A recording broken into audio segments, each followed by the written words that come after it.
ขบวนพรเนาะขบวนพรบ้านศรีวิไลเนาะอันนี้บ้านศรีวิไลเมืองจะพรแขวงสวรรณเขตเนาะพ่อแม่พี่น้องนี่คือขบวนพรเนาะพรเขาวัดนี่พรเขาวัดเนาะพ่อแม่พี่น้องกำลังจัดระเบียบวินัยอยู่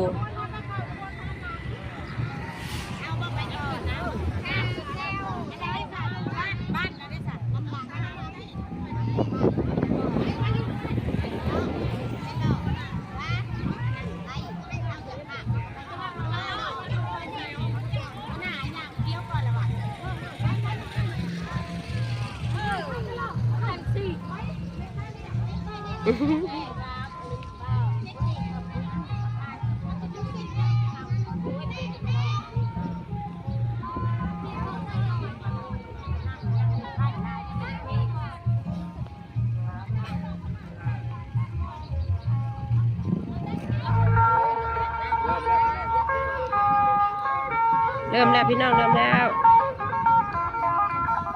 ขบวนพรเนาะป่าสามัคคีบ้านศรีวิไลเมืองจำพรแขวงสวรรณเขตเนาะพ่อแม่พี่น้องขอบคุณที่หลับชมหลับติดตามเนาะหลับเบิ่งหลับชมเนาะให้กำลังใจทุกคนเนาะไอ้น้องที่มาพรบุญเนาะบุญป่าบ้านศรีวิไลเนาะ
ยูทูบเบอร์ก็มาหลายเนาะพ่อแม่พี่น้องมาถ่ายทำเนาะถ่ายคลิปถ่ายทำเนาะ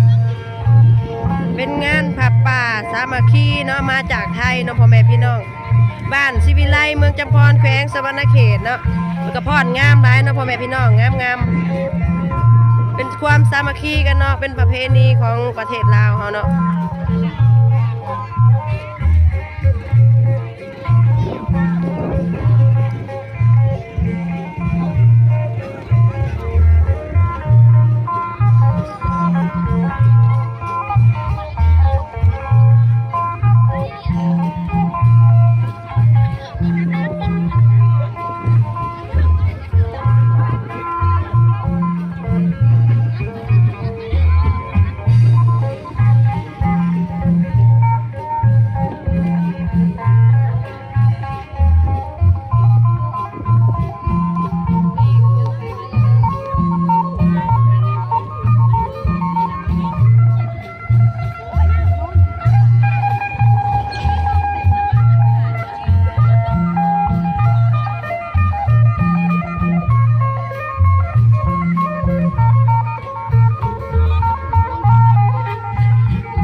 นี่ก็สิยาวแน่เนาะเป็นความสามัคคีกันเนาะพ่อแม่พี่น้อง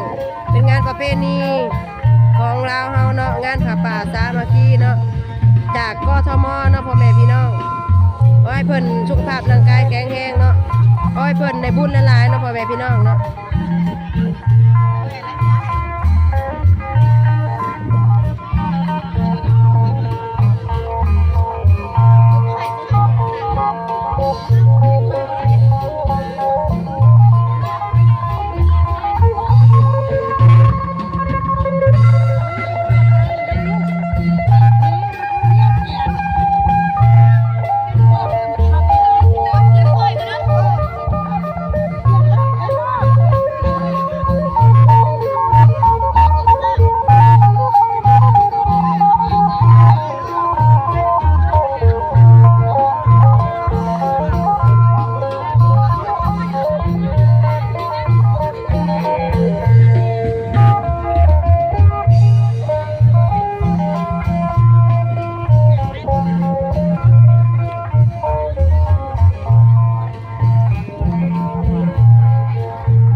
เงียงซ้ายเงียงขวาไก่จะมาหมดอ่ะโอ้ยมาเป็นปีแล้วน้องหล่ะเจ๊งามงามงามงามเฮ้ยเจ๊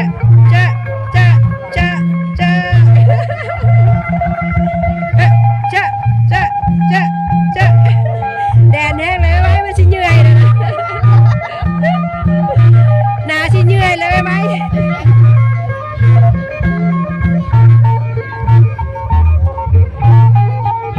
เจ็บผ่อนงามงามแล้วเจ็บ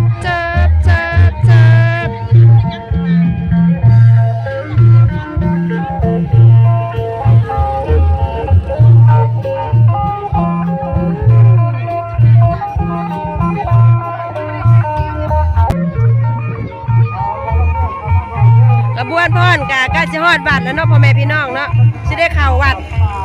เนาะพรเข้าวัดเลยเนาะพ่อแม่พี่น้อง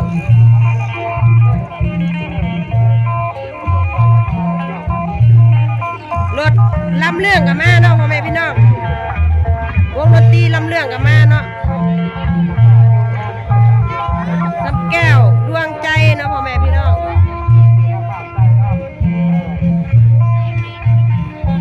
เ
อนงามหลาย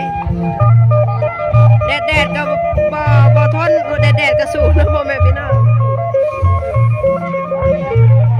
แดดมันได้ช่วยก็สู้เนาะเพื่อหับบุญหับศีลนำกันนะพ่อแม่พี่น้อง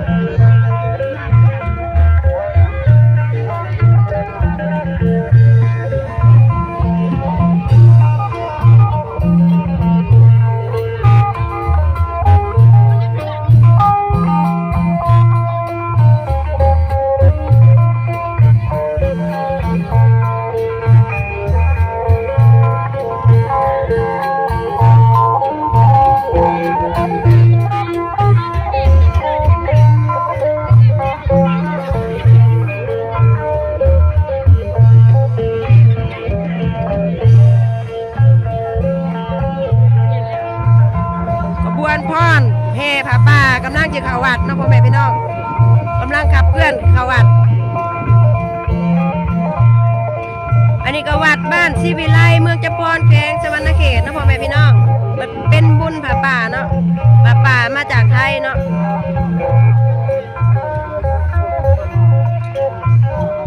นี่คือกองผาป่าเนาะพ่อแม่พี่น้อง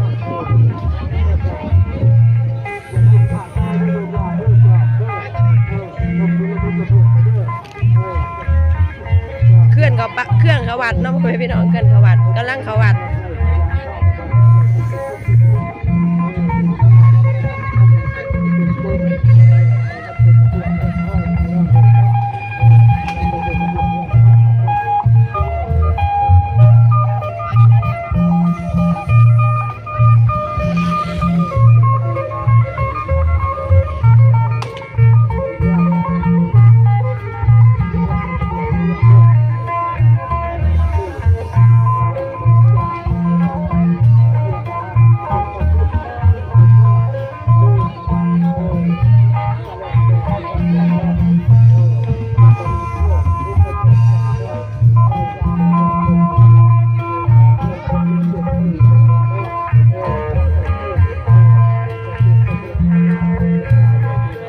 ก็สิยาวแหน่หน่อยหนึ่งนะพ่อแม่พี่น้องเพื่อได้รับชมติดต่อกันยาวนานเนาะเพื่อบ่ให้ขาดตอนเนาะจำเป็นต้องใส่วิดีโอยาวเนาะอันนี้คือการถ่ายทำแบบยาวเลยนะพ่อแม่พี่น้องไม่ได้ตัดต่อเลย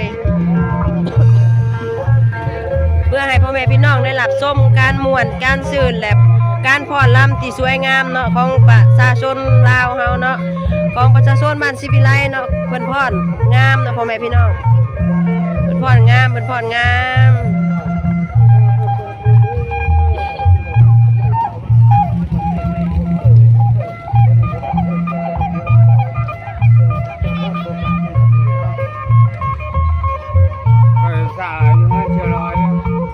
เป็นไม่ไปเอาโหลด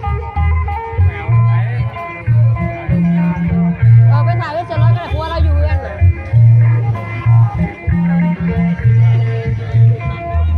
ตอนนี้กำลังขับเคลื่อนเขาวัดนะพ่อแม่พี่น้องกำลังขับเคลื่อนขบวนเขาวัดเนาะวัดบ้านศรีวิไลเมืองจำปอนแขวงสวรรณเขตนะพ่อแม่พี่น้องป่ากองหนึ่งมาจากกทมนะพ่อแม่พี่น้องกระบวนพอดก็งามงามพอดงามพอดงามจับจับจับจับ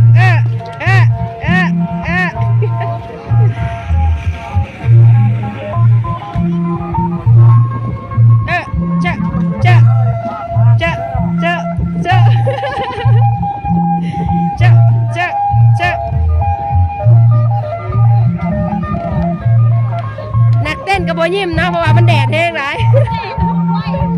กำลังสิเหนื่อยเพิ่นว่าสิเหนื่อยสิเปื่อยแล้วเพิ่นว่าโอ้ยน้องสิใส่มันนิดนึงได้โอเคจับ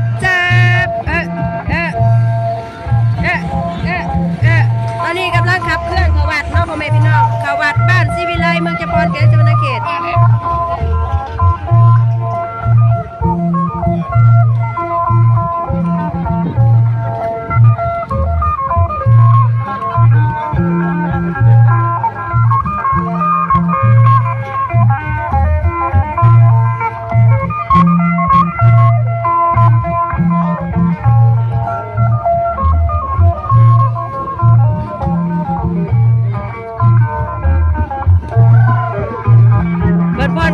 แล้วก็อาจจะจบพิธีเลยเนาะพ่อแม่พี่น้อง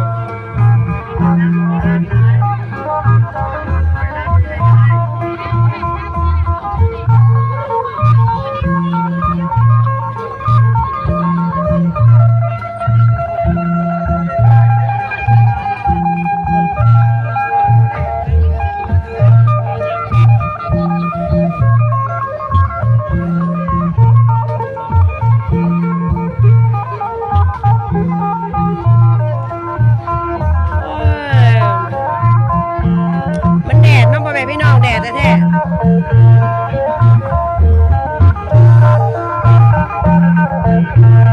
เพื่อให้งานออกมางามเนาะพ่อแม่พี่น้องแดดมันได้ก็อดทนเนาะพ่อแม่พี่น้องบ้านศิวิไลเฮาเพิ่นสู้อยู่แล้วเนาะ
ฮอดบัตรแล้วเนาะพ่อแม่พี่น้องเฮาก็จะพรอ้อมบัตรเนาะพรอ้อมบัตรแล้วก็จะจบพิธีเนาะพี่น้องเตรียมภาพไปเลยนะดีนะ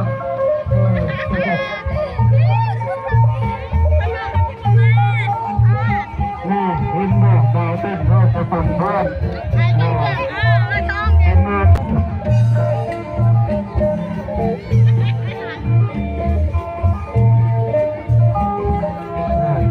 ผู้บาอาจารย์ก็นั่นหน้าพม่าเห็นไหมโอ้โหโอ้โหสุดนะลำลูกหลานโอ้ยเดินจะเดินเลยด้วยโอ้ดีมาก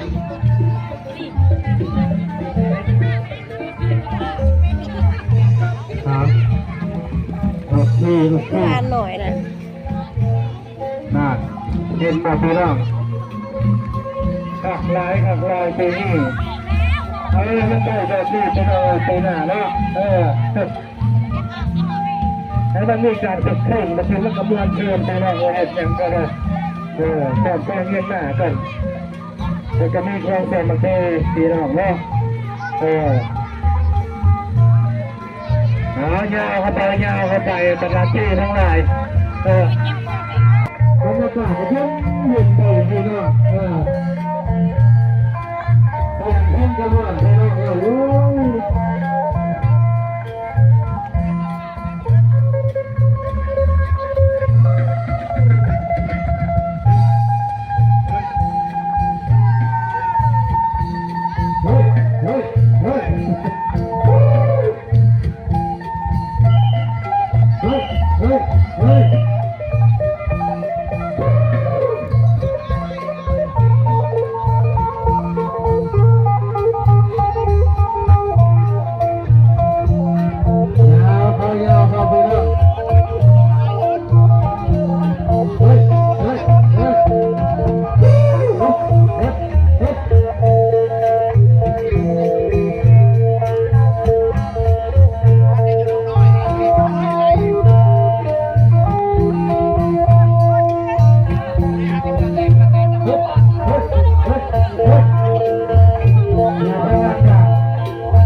บัตรเนาะพี่น้องวันนี้ เอาในเงิน3,000นะมีแต่เงินโอนไปสิมาเฮือนอยู่นะ